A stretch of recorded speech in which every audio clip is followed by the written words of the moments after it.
അള്ളാഹു അവനെ കൊണ്ട് തൃപ്തിപ്പെടുമെന്നാണ്. രണ്ടാമത്തത്, അള്ളാഹുവിനെ തൃപ്തിപ്പെടുന്ന മാത്രമല്ല റബ്ബ് അവനെ ഏറ്റെടുക്കുമെന്നാണ്. അള്ളാഹു ഒരാളെ ഏറ്റെടുത്താൽ അള്ളാഹുവിന്റെ റസൂൽ പറഞ്ഞത് ഫലം യുഅദ്ദിബുഹു അബദ, പിന്നെ അവന് പേടിക്കാനില്ലെന്നാണ്. മൂന്നാമത്തെ നേട്ടം പാപങ്ങളെ തൊട്ട് വിലക്കാണ്.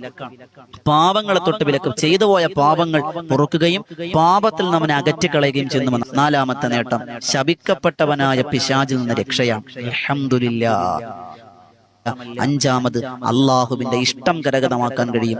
ആറാമത്തത് അവന് സ്വർഗം നിർബന്ധമായി, സ്വർഗത്തിന്റെ ഇരിപ്പിടം കണ്ടിട്ടല്ലാതെ മരിക്കൂല എന്ന് അള്ളാഹുവിന്റെ പ്രവാചകൻ നബിയുനാ മുഹമ്മദ് മുസ്തഫ. ഏതാണെന്നല്ലേ ദിക്ർ? എന്റെ പ്രിയമുള്ളവരെ, മഹാനായ അള്ളാഹുവിന്റെ പ്രവാചകന്റെ സ്വഹാബിയായ മിസ്അബ് ബിൻ ഉമൈർ റളിയല്ലാഹു തആല അൻഹു അധികമായി ചൊല്ലിയിരുന്ന ദിക്റാണ് റളീതു ബില്ലാഹി റബ്ബ വബിൽ ഇസ്ലാമി ദീന വബി മുഹമ്മദിൻ നബിയ്യം വറസൂല.